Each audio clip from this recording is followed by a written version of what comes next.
જૂનાગઢ જિલ્લાના કેશોદ તાલુકાના પાંચાળા ગામેથી એક ચોંકાવનારી ઘટના સામે આવી છે। ગામના જ રણજીત પરમાર નામના શખ્સે તાંત્રિક વિધિને બહાને એક મહિલા પર દુષ્કર્મ આચર્યું હોવાનું સામે આવ્યું। મહિલાએ નોંધાવેલી ફરિયાદ મુજબ તેણી મજૂરી કામ કરતી હતી ત્યારે રણજીત પરમાર સાથે મુલાકાત થઈ હતી। મહિલાએ ઘરમાં સુખ શાંતિ અને ધંધા રોજગારમાં વૃદ્ધિ માટે તાંત્રિક વિધિ કરવાની ઈચ્છા વ્યક્ત કરી હતી। તો ગત શુક્રવારે રાત્રે 10 વાગ્યે આરોપી રણજીત પરમાર મહિલાના ઘરે પહોંચતો હતો।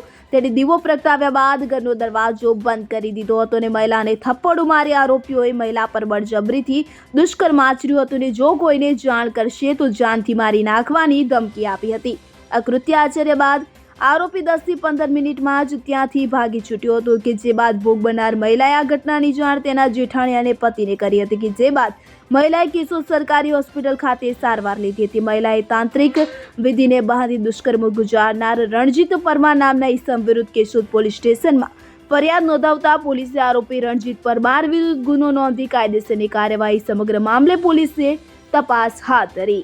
Bureau report CN24 news. હવે જુઓ દેશ દુનિયાની તમામ ખબરો તમારી આંગળીના ટેરવે। ઉઠાવો મોબાઈલ અને Google Play Store પરથી ડાઉનલોડ કરો અમારી CN24 ન્યૂઝ મોબાઈલ એપ।